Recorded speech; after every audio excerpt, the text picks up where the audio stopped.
Shri P.K. Basheer. Sir, എന്തെങ്കിലും ഒന്ന് സംസ്ഥാന സർക്കാരിനെ വിമർശിക്കുമ്പോൾ അപ്പോഴേക്കും ഞങ്ങൾ കേന്ദ്രത്തിന് സർ, ലോകത്ത് എവിടെയെങ്കിലും സർ കടത്തിന്റെ പരിധി കൂട്ടാൻ വേണ്ടിക്കാണ് പോയി സമരം ചെയ്യുന്നത് നിങ്ങളല്ലാതെ വേറെ ആരെങ്കിലും കേട്ടു? നമുക്ക് അർഹതപ്പെട്ടത് കിട്ടണം. കേന്ദ്രത്തിന്റെ അവഗണനക്കെതിരായിട്ടാണ്. എനിക്കിപ്പോ ബാങ്കിൽ നിന്ന് 10 ലക്ഷം രൂപ കടം തന്നിട്ട് ബാക്കി ബാങ്ക് തരൂലാണ് ഞാൻ പോയി സമരം ചെയ്തിട്ടുണ്ടോ? ഇവിടെ ചെയ്യേണ്ടത് എന്താണ്? സംസ്ഥാന സർക്കാരിന്റെ വരവ് വർദ്ധിക്കും എന്ന് ധനകാര്യ കമ്മീഷൻ കണക്ക് കൂട്ടിയിട്ടു. അത്തരത്തിൽ വരവ് വർദ്ധിക്കുന്നില്ല എന്നതാണ് സ്ഥിതി. സർ, അങ്ങനെയെങ്കിൽ നികുതി പിരിവ് കാര്യക്ഷമം അല്ല എന്നത് അംഗീകരിക്കുമ്പോൾ നികുതി സമാഹരണം കാര്യക്ഷമമാക്കാൻ എന്തെല്ലാം നടപടികളാണ് സ്വീകരിച്ചെന്ന് വ്യക്തമാക്കുക. അല്ലാതെ ഇങ്ങനെ കേന്ദ്ര നിലപാടൊക്കെ അല്ലേ അവണ്ടൊക്കെ ഇതിലൊക്കെ നമുക്ക് സമരം ചെയ്യണം. പക്ഷെ ഒരു നിലപാട് വേണ്ടേ? നിങ്ങൾ പറഞ്ഞ തലത്തിലാണ് ഞങ്ങൾക്ക് വരാൻ പറ്റും. സാർ, ഈ കടമെടുപ്പിന് സമരം ചെയ്യാൻ പോയി ലോകത്ത് ആദ്യമായിട്ട് ഇങ്ങനൊരു കാര്യം എന്നൊക്കെ പറഞ്ഞു കഴിഞ്ഞാൽ അത്ഭുതം തോന്നുന്നു. സാർ, നിയമസഭയും കേരള സംസ്ഥാനത്തിനും ഓരോ സ്ഥലത്തെ ജനങ്ങൾക്കും ഒരു അവകാശമുണ്ട്. സാർ, ഈ നിയമസഭയുടെ അവകാശമുണ്ട്. അതാണ് ഫെഡറലിസം നമ്മൾ പറയുന്നത്. ഫെഡറലിസം അതിൻ്റെ വിവിധ വശങ്ങളെപ്പറ്റി പറയുമ്പോൾ നമ്മൾ എന്താണ് തെറ്റായ കാര്യത്തിന് അവകാശം ചോദിക്കണം. നമുക്ക് കടമെടുക്കാനായിട്ട് ഇവിടെ നിയമസഭ പാസ്സാക്കുന്നു, നിയമസഭ അംഗീകരിക്കുന്നു, നിങ്ങളും ഞാനും നമ്മളെല്ലാം കൂടി അംഗീകരിക്കുന്ന ബഡ്ജറ്റ് നിയമമുണ്ട്. ആ ബഡ്ജറ്റ് നിയമം വേണ്ട, അവിടെ ഡിപ്പാർട്ട്മെൻറ്റ് തീരുമാനിച്ചാൽ മതി എന്നാണ്. ഇപ്പോൾ ഈ അടുത്തിടയ്ക്ക് ജമ്മു കാശ്മീരിൻ്റെ ഒരു വിധി വന്നല്ലോ. വിധിക്കകത്ത് കോടതി റാറ്റിഫിക്കേഷൻ എല്ലാം വന്നപ്പോൾ സെൻട്രൽ ഗവൺമെൻറ് അതിനെ എങ്ങനെ കൺസ്ട്രൂ ചെയ്തേ? നിയമസഭ ഇല്ലെങ്കിൽ ഗവർണർക്ക് തീരുമാനിക്കാം. എന്ത്?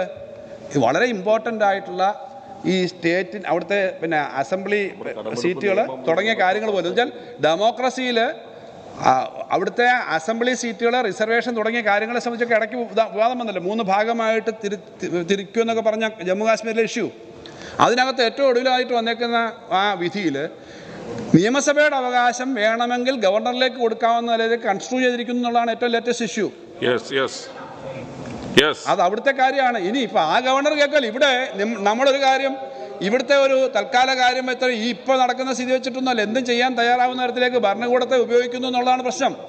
അങ്ങനെ വരുമ്പോൾ നമ്മൾ പറയാം നമ്മുടെ നിയമസഭയ്ക്ക് എന്തിനാ? നമുക്ക് കടമെടുത്താൽ പാസ്സാക്കുന്ന നിയമം അനുസരിച്ചിട്ട് FRBM മറ്റ് ആക്ട് കൊണ്ട് നമ്മൾ പാസ്സാക്കുന്ന നിയമം അനുസരിച്ചിട്ട് നമുക്ക് കടമെടുക്കാൻ അറിയണം. ബഹുമാനപ്പെട്ട മെമ്പർ ബഷീർ, ഒരു വീട് വെക്കുമ്പോൾ നിങ്ങൾക്ക് 50 ലക്ഷം അല്ലെങ്കിൽ 1 കോടി നിങ്ങളുടെ ശേഷി അനുസരിച്ച് നിങ്ങൾക്ക് തിരിച്ചടയ്ക്കാവുന്ന കടം നിങ്ങൾ എടുക്കുക. ബാങ്കിൻ്റെ നിയമം അനുസരിച്ച് ബാങ്ക് നിങ്ങൾക്ക് തരാൻ തയ്യാറാണ്.